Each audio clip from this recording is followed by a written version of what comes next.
But लेकिन एक खबर और जो न्यूयॉर्क टाइम्स में छपी हुई, जो इंपॉर्टेंट खबर है, जहां वो ये कह रहा है कि इजराइल की आर्मी तो गाजा पे हमले के लिए तैयार है,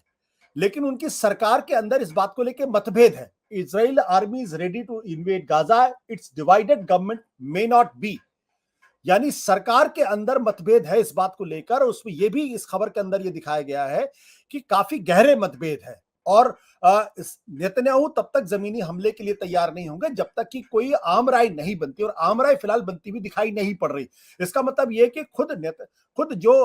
इजराइल की सरकार है उसके अंदर इस बात को लेकर मतभेद है कि शायद अगर आप अंदर जाएंगे, और मतभेद इस बात को लेकर है, अगर आप अंदर जाते हैं और वहां फंस गए तो फिर क्या होगा, फिर बाहर से निकलने का कोई रास्ता नहीं है। तो ये भी एक खबर आ रही है कि जमीनी हमले को लेकर वहां पे मतभेद है, और ये इजराइल के लिए दिक्कत का सबब बन सकता है। नहीं, डेफिनेटली आशुतोष जी जो आप बता रहे हो वैसी न्यूज डेफिनेटली फ्लोट हुई है। देखिए, जो नेतन्याहू हैं उनकी गवर्नमेंट के अंदर जो उनके रक्षा मंत्री थे, इन पूर्व पहले वाले रक्षा मंत्री, अब तो बदल के दूसरी अपोजिशन पार्टी के बंदे को उन्होंने, इंडिविजुअल को रक्षा मंत्री का पद पे लाके रखा हुआ है, जो पहले सरकार में थे इनकी। उनके साथ में भी नेतन्याहू की ठीक से कभी बन नहीं रही थी, काफी इनके डिफरेंसेस चल रहे थे। और उसके बाद में जब बातचीत हुई आपस में, लोगों ने कहा कि रक्षा मंत्री आपके बदले जाने चाहिए, यही कारण था कि वो नहीं चाहते थे कि इन दोनों के जो डिफरेंस चल रहे हैं वो इजराइल के किसी ऑपरेशंस के ऊपर, या जो इतने अहम कदम लेने जा रहा है इजराइल, उस पर कहीं असर डाले। लिहाजा जो अपोजिशन ग्रुप है, जो इकट्ठा होकर के एक इंटरिम का तरह की इन्होंने गवर्नमेंट बनाई है, उसके अंदर वो लोग आए। लेकिन ये बात आप हम सब जानते हैं, और यहूदी हमसे ज्यादा जानते हैं, कि आज की तारीख में इजराइल के अगर एग्जिस्टेंस का जब जब एग्जिस्टेंस की बात आएगी तो सारे के सारे इजरायली नागरिक इकट्ठे हो जाएंगे, और उनके पास में कोई और कोई चारा है नहीं इसके अलावा। तो वो इकट्ठे तो वो हैं, लेकिन ये डिफरेंसेस जो उनकी पॉलिटिक्स में चल रहे थे, नहीं चल रहे होते तो इनका ध्यान भी नहीं बढ़ता, अटैक भी नहीं हो पाता। तो ये भी एक कारण है उसके अंदर से। तो ये है, लेकिन रही बात उनकी कि वो अंदर क्यों नहीं अटैक पे जा रहे हैं। देखिए, अच्छी तरह से जानता है इजराइल कि इनका नेटवर्क बहुत स्ट्रांग है, 15 से 50 फीट और कई कई जगह तो 70 फीट तक की गहरी टनल्स हैं। और जो इनके सेकंड हॉस्टेजेस आए थे सेकंड नंबर पे, जो दो लेडीज काफी बुजुर्ग थे, उन्होंने बताया भी है कि कितनी खुली डुली हैं वो, अंदर आराम से घूम सकते हैं, वहां पे हॉल है, वहां पे मीटिंग करते हैं, दाएं बाएं सबको डिस्ट्रीब्यूट करने के लिए अलग अलग टनल्स निकली हुई है, जाल है, मकड़ जाल जैसा है। तो ऐसी जगह पे कितनी बड़ी आर्मी क्यों ना हो इस दुनिया की, ऐसे गोरिल्ला वॉरफेयर में, ऐसे बिल्डअप एरिया के अंदर, अंडरग्राउंड टनल्स के अंदर अटैक करना इतना आसान नहीं। आप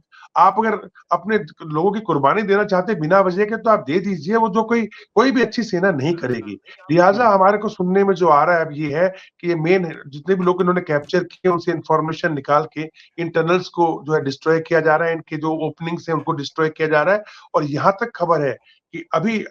ये बेशक अंदर ना गए हों, लेकिन जो इनके स्पेशल ट्रूप्स हैं, चाहे वो अमेरिका के जो हैं वो डेल्टा फोर्स हो, या नेवी सील्स हो, चाहे ब्रिटेन के एससीएस कमांडोज हो, चाहे आपके इजराइल के जो सायरेट मटकल जो इनका माना जाता है सबसे खतरनाक, वो including the intelligence agency people, वो हो, वे सभी के सभी ग्राउंड पर हैं।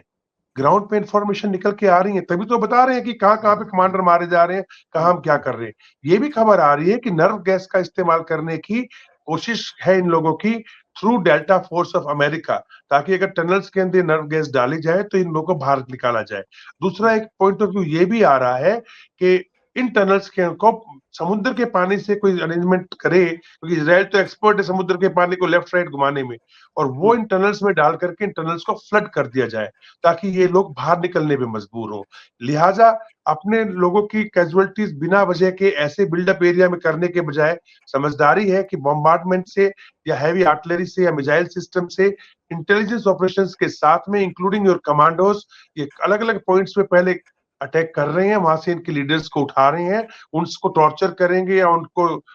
थर्ड डिग्री देंगे तो अपने आप वो भी उगलेंगे कहाँ पे क्या है, और फिर शायद धीरे धीरे करके, इसीलिए जब नेतन्याहू ने कहा था ये युद्ध लंबा चलेगा।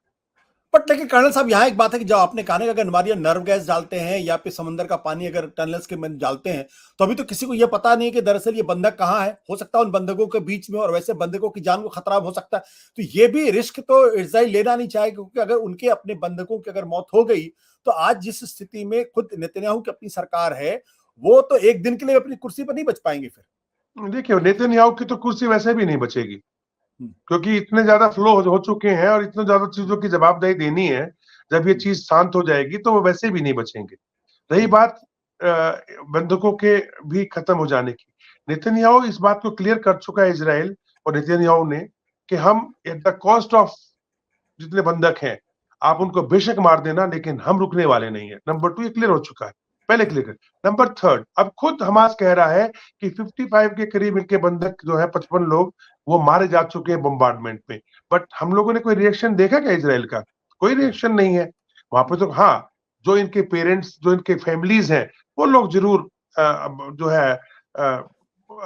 सड़कों पे निकले हुए हैं और नारेबाजी कर रहे हैं, कुछ कर रहे हैं, बिकॉज फैमिली ये तो करेंगे, उसको आप इग्नोर नहीं कर सकते कि ऐसे फैमिली जो फीलिंग्स है वो सामने आएंगी। बट नेशनलिज्म के लेवल पे जब आप नेशनलिस्ट की बात करते हैं, तो मेरा मानना है कि इजराइल के अंदर बहुत शांत तरीके से लोग बैठे हुए हैं, डिसीजन बहुत पक्के हैं, और ये किसी भी हालत में, चाहे कतर बोले, चाहे जॉर्डन बोले, चाहे इजिप्ट बोले, ये जैसे कि आप बता रहे थे इजिप्ट का भी 2 शहरों के ऊपर आज रॉकेट पड़ा है आशुतोष जी, और ये जो जी। खबर आ रही है, ये रॉकेट और किसी के नहीं है, ये यमन के हैं।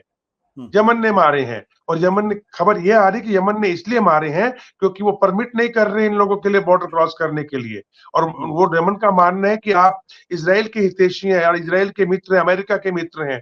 तो ये बात ईरान को जो है वो एक्सेप्ट नहीं हो रही या हजम नहीं हो रही। सत्य हिंदी का ऐप डाउनलोड करें गूगल प्ले स्टोर पर।